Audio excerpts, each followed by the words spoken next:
Bonsoir, bienvenue dans ce nouveau numéro du 7-8 Société, la cybercriminalité, comment y faire face. Après les attentats début janvier, certaines collectivités locales ont découvert les cyberattaques. Plus de 21 000 sites français ont été frappés, dont une partie justement de ces collectivités. Et on a voulu savoir comment elles font pour se protéger, pour protéger leurs données. Quel plan d'action mettent-elles en place pour contrer les pirates qui, en la matière, semblent avoir quand même pris de l'avance. On va voir ça avec vous, avec mes invités en plateau. Aujourd'hui, 35 à 40% des collectivités en France seulement, j'ai envie de dire, s'occupent de la cybersécurité.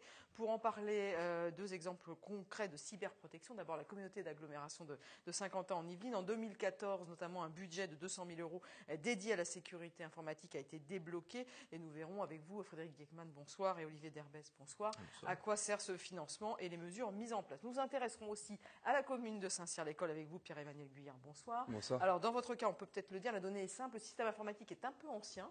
Et vous êtes en cours de modernisation et vous voulez même devenir le fer de lance dans le département en la matière. Effectivement. Vous expliquer ça dans quelques instants. Et puis, Benoît Saint-Sardin, bonsoir. Bonsoir. Vous allez porter, vous, un regard plus large sur la cybercriminalité. Vous pourrez certainement donner des conseils aux uns et aux autres. Vous êtes le fondateur du Centre des hautes études sur le cyberespace. Je voudrais d'abord vous remercier d'être venu en plateau pour expliquer et témoigner. Parce que quand j'ai voulu préparer cette émission, certaines communes nous ont fait savoir tout simplement qu'elles n'avaient rien de particulier en matière de protection informatique, d'autres n'ont pas du tout voulu s'exprimer. Alors, ce que j'ai compris dans les échanges que j'ai eus avec certaines mairies, que je ne vais pas citer, bien entendu, c'est que j'ai l'impression que tout le monde n'est pas à la même enseigne en matière de niveau de sécurité. C'est quelque chose que vous pourriez vous confirmer, ressentir ? Écoutez, oui, ce chiffre-là, effectivement, il est confirmé au niveau national. Nous, communauté d'agglomération, nous avons, bien sûr, comme toutes les collectivités, en charge de nombreuses applications informatiques, que ce soit en interne ou à l'extérieur. Et maintenant, on a de plus en plus besoin d'ouvrir notre informatique, nos informations vers les citoyens, les partenaires, avec des portails Internet, avec les échanges informatisés, avec nos partenaires, avec les autres. C'est quelque chose qu'il faut prendre en compte, mais on a l'impression que toutes les collectivités ne les prennent pas au même niveau. Benoît Saint-Sardin, est-ce que c'est une réalité, ça, que c'est pas forcément quelque chose qui est déjà dans les mœurs des mairies ? Non, c'est pas dans les mœurs parce que notre génération a découvert le numérique. On a commencé nos vies professionnelles pratiquement sans numérique, et aujourd'hui, on nous oblige, et aussi bien à titre personnel que dans l'exercice de nos métiers, à tout faire en numérique. Et on se rend compte que finalement, c'est un paysage sur lequel on n'est absolument pas maître. Il est tenu par d'autres, et c'est un grand espace aussi de délinquance. Donc ça prend différentes formes, soit de la délinquance qui ramène de l'argent aux méchants, soit de la délinquance, comme vous en avez semble-t-il été victime, madame, où on a mis en panne des sites internet, on a cherché à nuire. Justement, est-ce que ça vous est arrivé, ça ? Est-ce que vous avez été piraté après les attentats ? Alors pour le coup, nous, pas du tout. On a eu un site satellite, mais voilà, qui était le site Skygolf en fait, mais qui nous appartenait déjà quasiment plus, je dirais, puisque il a été rétrocédé. Donc voilà, on a été pour une partie, mais c'est vrai que comme on disait, nous on a déjà pris en compte toute cette problématique de sécurité. Donc on est un petit peu plus en avance que d'autres petites communes. Et alors à Saint-Cyr-l'École, vous avez été piraté ? Alors à Saint-Cyr-l'École, pour l'instant, on ne constate pas de piratage sur le site internet. Il faut savoir que nous, à Saint-Cyr-l'École, on a quand même un site internet qui est un site vitrine en quelque sorte, parce que on parlait tout à l'heure de portail de service. On n'a pas encore fait ce choix de portail de service, puis on n'a tout simplement pas encore pu allouer les ressources pour ça. Mais on est en pleine transition à Saint-Cyr-l'École, et peut-être que plus tard, on pourra vous expliquer au cours de l'émission justement notre nouvelle stratégie liée au numérique à Saint-Cyr. Tout à fait. Allez, on va s'intéresser justement à ces cas concrets. On va commencer par la CASCI, parce que effectivement, il y a eu une réflexion assez ancienne qui a été mise en place avec une sécurisation qui se construit au fur et à mesure. Voilà, c'est au pas fur et à construit mesure, avec les différents volets, la sécurité physique, la sécurité autour des accès, la protection aussi des serveurs pour Quand vous dites la sécurisation physique, il faut rappeler que les locaux de la communauté d'agglo ont déménagé. Avant, vous étiez au château de la Coudre, ça fait 3 ans. qui était très joli, mais qui peut-être n'offrait pas. Non, c'est vrai, le château est joli, mais enfin, qui n'offrait peut-être pas le niveau de sécurisation. Et puis, vous avez intégré les anciens locaux Mercedes. Donc voilà, on a pu bénéficier déjà d'une infrastructure existante qui était donc la salle serveur de la société Hertz, qui était avant, avec donc des matériels, notamment au niveau de climatisation, au niveau du groupe électrogène que l'on a. Donc tout ça, et on a rénové cette salle et on a mis en place un contrôle d'accès, puisque la sécurité aussi commence par l'accès, la protection au niveau des accès physiques. Donc ça, c'est quelque chose qu'on a fait il y a 3 ans. Et puis après, bien entendu, entendu, cette sécurité, on l'a construite au fur et à mesure qu'on a construit notre système d'information. Et l'année dernière, on a fait auditer notre système d'information et sa vulnérabilité. Ça, l'audit, c'est un bon conseil à donner aux collectivités. C'est Parce remarquable. qu'on se dit passer par un audit, mais il faut après tout Mais il faut en accepter le résultat. C'est ça souvent qui est difficile. Il faut accepter le résultat. Parce qu'aujourd'hui, tester son installation, faire des audits, c'est effectivement important. Dans la plupart des cas, l'audit montre des failles. Et on arrive à un vrai problème qu'on a dans cet univers numérique, c'est que pour corriger cette faille, il va falloir du budget. Et est-ce que les gens qui sont soit nos élus, enfin je suis moi-même élu, mais les élus vont accepter de débloquer pour quelque chose qui est parfaitement invisible et on se protège aujourd'hui d'une menace, mais voilà. Alors qu'est-ce qu'a dit l'audit? Oui, avant de parler de l'audit, je voudrais juste dire quand même que les élus, le maire ou le président pour la CASKI, sont pénalement responsables autour de la protection des données personnelles, et la sécurité, la protection des données personnelles fait partie de la sécurité. Donc là, il faut aussi sensibiliser nos élus des risques qu'ils encourent à être négligents par rapport aux moyens qu'ils ont. Et quand vous dites que les élus ne sont pas forcément sensibilisés, je présume que même au sein de la CASKI, c'était peut-être pas forcément sensibilisé, il faut leur expliquer. Pour leur expliquer, il faut aussi qu'il y ait une culture de la sécurité informatique qui accompagne toutes ces mesures physiques qu'on a mis en place. On le sait à la mairie de Saint-Cyr-l'École que le maire est pénalement responsable, vous pensez? On sait que... parce que je l'ai découvert en préparant l'entretien avec... Évidemment, on le sait, on est au courant puisque justement dans la nouvelle stratégie numérique de Saint-Cyr-l'École, on voudrait justement connecter un petit peu toutes les personnes de la ville. Comme ça se fait énormément, c'est une grande problématique. Et évidemment, la première problématique qui arrive avant ça, c'est la problématique de la sécurité et de la protection des données. Si justement on a conscience que nous sommes l'élu responsable, il faut justement qu'on se prémunisse des risques et effectivement mettre en place des stratégies qui sont sécurisées dans tous les sens, on va dire. Donc d'abord faire prendre conscience aux élus qui sont pénalement responsables. Et donc cet audit alors, qu'a-t-il dit? En fait, comme le disait monsieur tout à l'heure, c'est vrai que dans un audit, un site infaillible, moi j'y crois pas, il y a toujours des failles qui existent. Donc effectivement, il y a eu des failles qui ont été remontées sur pas mal applicatives. C'est vrai qu'il faut savoir qu'on gère une cinquantaine d'applications, voire même plus, mais une cinquantaine de grosses applications. Et malheureusement, sur ces applications-là, il faut savoir que les éditeurs sont pas tous sensibilisés aux questions de sécurité. Donc effectivement, il y a beaucoup de failles qu'on a remontées à des éditeurs en leur disant, bah voilà, là vous avez une faille, il faut la corriger. Donc il y a eu des éditeurs qui ont très bien réagi, qui nous ont corrigé les failles, et pour d'autres où il a fallu qu'on passe par des palliatifs, qu'on mette en place des équipements supplémentaires, ce qu'on appelle des firewalls applicatifs justement, qui permettent justement une surcouche pour sécuriser ces applications sur lesquelles l'éditeur, lui, ne voit pas l'intérêt de modifier son code parce que pour lui, voilà, il n'y a pas d'intérêt, on va dire, et c'est vrai que ça coûte de l'argent de modifier le code aussi pour un éditeur, puisque c'est un développeur à remettre sur le code, etc. Voilà, donc...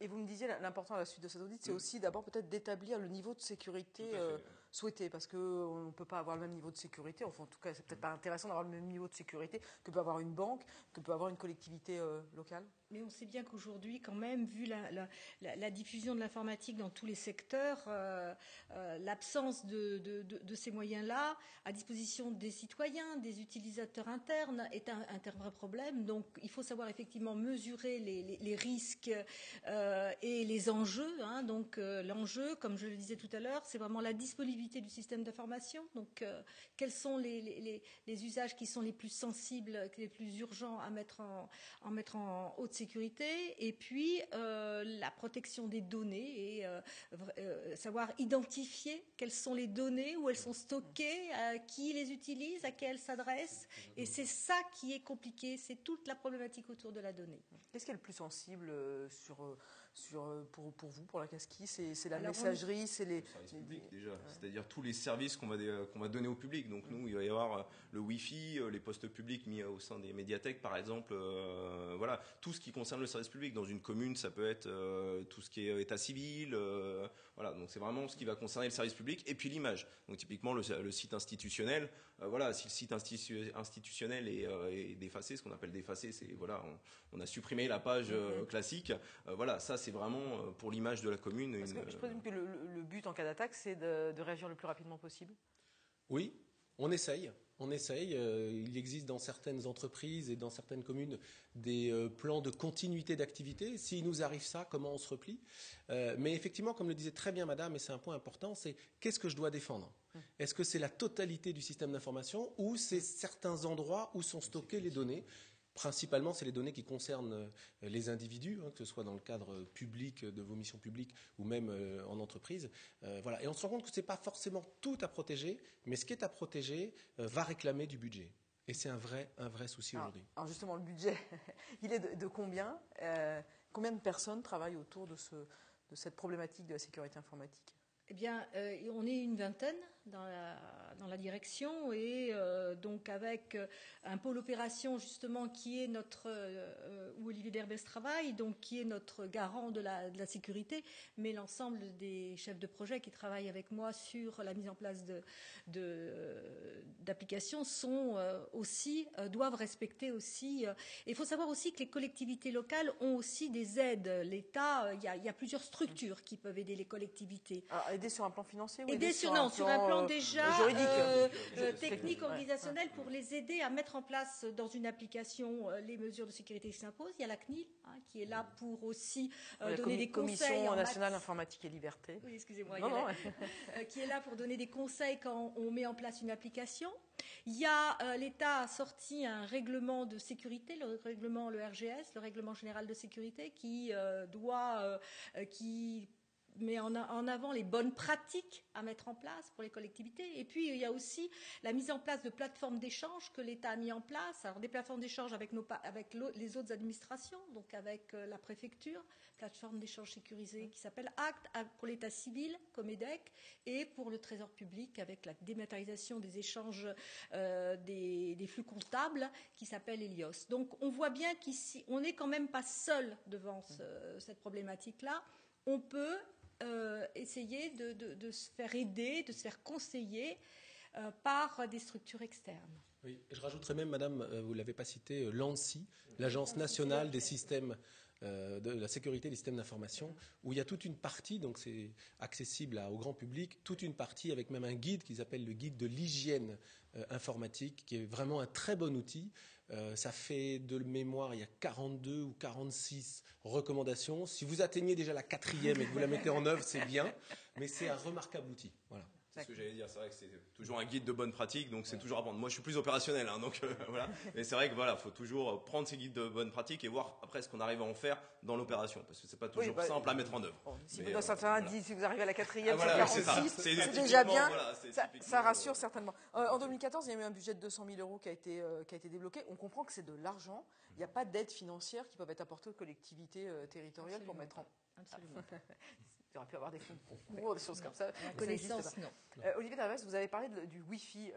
Effectivement, c'est une question délicate. Comment on protège quand on met le Wi-Fi dans les médiathèques, par exemple, de Saint-Quentin en Yvelines? Ça veut dire quoi? Il faut que les gens s'enregistrent. Alors voilà, déjà tout à fait, il y a la procédure. L'identification des utilisateurs. Ça, c'est de toute façon en tant que fournisseur d'accès, puisque là, on se met à la place d'un fournisseur d'accès. On doit les obligations CNIL, c'est de savoir qui s'authentifie, qui se connecte à Internet et qui fait quoi, en gros, pour que en cas de recours, etc., en cas de demande de police, on puisse au moins donner ça. Donc il y a déjà toute cette partie-là. Donc aujourd'hui, nous, tout en médiathèque, typiquement, il y a les adhérents, on les connaît puisqu'ils sont fichés entre guillemets, ils sont renseignés dans une base et donc on sait qui se connecte, à quelle heure et qu'est-ce qu'il fait sur Internet. Voilà, donc toute la connexion Wi-Fi passe par cette authentification-là. Donc ça peut être une authentification par nom, prénom, ça peut être un numéro de téléphone. Aujourd'hui, avec un numéro de téléphone, on est capable de remonter. Et ça, les utilisateurs comme le personnel voient ça d'un bon œil, ou c'est des fois un peu mal. Pour tout vous dire, quand vous dites fichier, d'ailleurs, le terme, vous êtes repris, vous avez dit renseigner, mais n'empêche qu'on peut aussi avoir le sentiment d'être sans cesse fiché, suivi. C'est un vrai sujet, parce que c'est vrai qu'en médiathèque, au départ, quand on est arrivé un petit peu avec toutes ces contraintes, parce qu'avant, on offrait de l'Internet un petit peu ouvert à tout le monde, etc. Et là, on a commencé à dire non. Nous, toute connexion à Internet doit être nominative. Et là, c'est vrai que ça a posé plein de questions, de savoir comment on allait s'organiser, est-ce que les gens allaient pas se sentir fliqués, parce qu'il y a ça aussi. Mais voilà, bon, maintenant, ça commence à rentrer dans les mœurs, entre guillemets, parce que c'est vrai qu'il y a eu quand même on voit bien beaucoup de hacking de comptes Twitter. Il y a eu l'affaire Snowden quand même, qui a révélé beaucoup de choses, que le NSA écoute tout ce qu'on fait, etc. Bon, il y a beaucoup. Il n'y a pas que la Casqui qui écoute. Non, mais ce que je veux dire, c'est que on est dans un milieu, comme on le disait, tout numérique maintenant, et il faut qu'on sache un petit peu, qu'on puisse se prémunir de problématiques. Mais ça, c'est quelque chose à intégrer aussi dans l'esprit des gens qui n'est pas forcément. Tout à fait, L'affaire Snowden est vraiment dans l'histoire du numérique. Il y a une cassure. C'est-à-dire que là, on a parfaitement compris, alors dans le cadre du CHESI et de l'école d'intelligence économique, on travaille avec les services de l'État là-dessus. À partir de l'affaire Snowden, on a compris qu'en fait, les Américains avaient une vraie stratégie pour contrôler tout le numérique. Si je fais un parallèle avec l'électricité, c'est comme si aujourd'hui la France achetait son électricité à un pays étranger et qu'il n'y a que ce pays qui nous fournit. Dans le numérique, c'est ça. Et donc, les Américains ne nous laissent pas libres. Dès qu'on se connecte sur le numérique, on est chez eux. Et ils contrôlent. Alors, un des outils pour essayer d'être libre, c'était le cryptage des communications, des infos, etc. L'affaire Snowden nous a montré qu'ils sont capables de casser des choses importantes. Donc, dès qu'on se connecte, on est chez eux. Il faut en être conscient. Et psychologiquement, c'est très compliqué, aussi bien sur l'aspect étatique des choses que sur nos vies privées. Dès qu'on se connecte, on est chez eux. On n'est pas chez nous.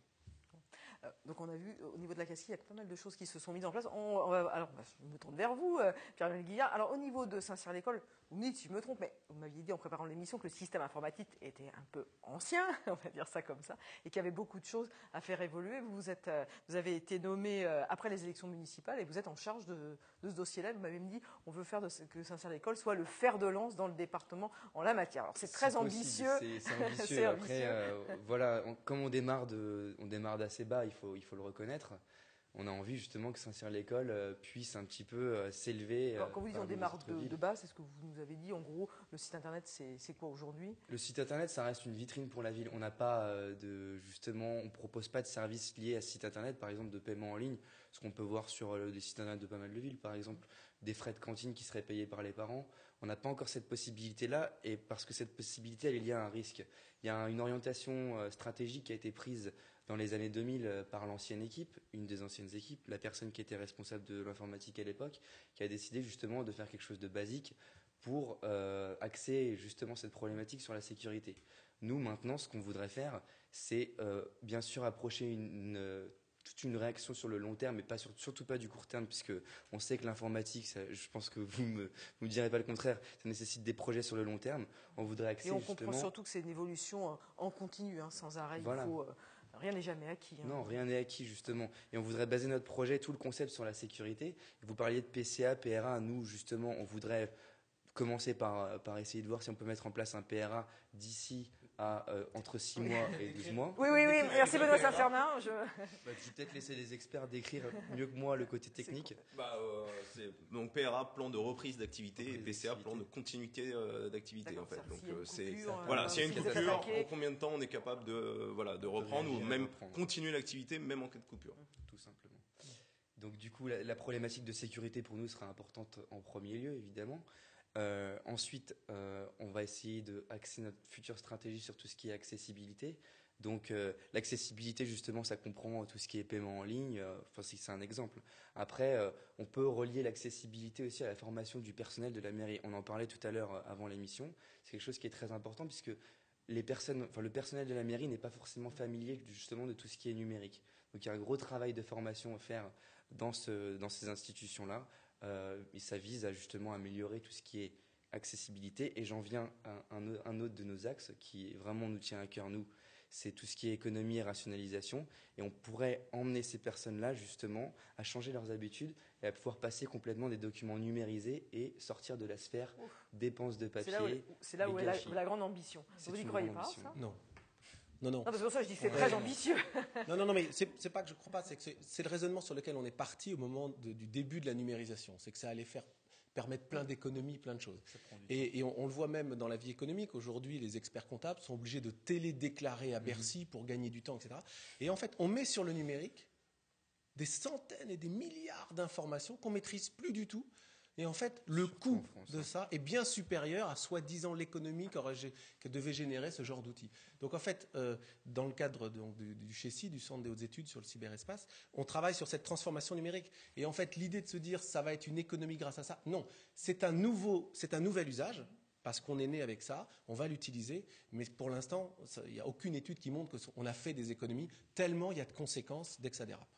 Pour améliorer votre système informatique, est-ce que vous allez mettre en place un audit, comme ça a été mis en place à la communauté d'agglo de Saint-Quentin? Évidemment, un audit, ça représente un coût. Donc, pour l'instant, on est actuellement on comprend que si ça voter le représente un budget. coût, ça représente aussi toute une réflexion. Une réflexion. C'est vrai qu'on est complètement dans la sphère numérique en ce moment et on a besoin de faire cet audit. C'est vital, d'une part, pour tout ce qui est infrastructure propre à la mairie et propre aux sites distants qui sont reliés à la mairie. Et ensuite, nous, on a une problématique, on va complètement refondre le site internet. Et là, on aura aussi besoin de faire un audit pour comprendre tous les besoins, aussi bien du personnel que des habitants. C'est un plan qui s'étale sur combien de temps? C'est un plan qui s'étale sur 6 ans, comme je vous ai dit, sur une mandature. Ça va être assez ambitieux de le faire sur 6 ans, évidemment, parce que ça nécessite une injection d'argent qui est assez, on va dire, importante.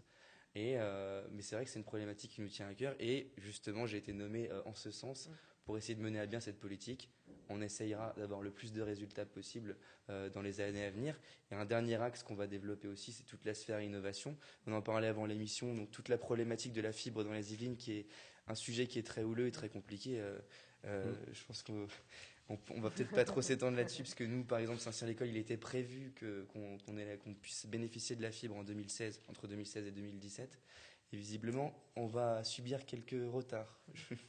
Je crains.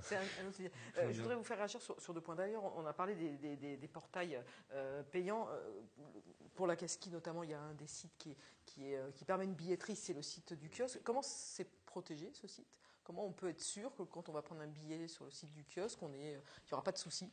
Alors déjà, ce projet fait intervenir de nombreux composants, que ce soit des composants techniques et des composants informatiques.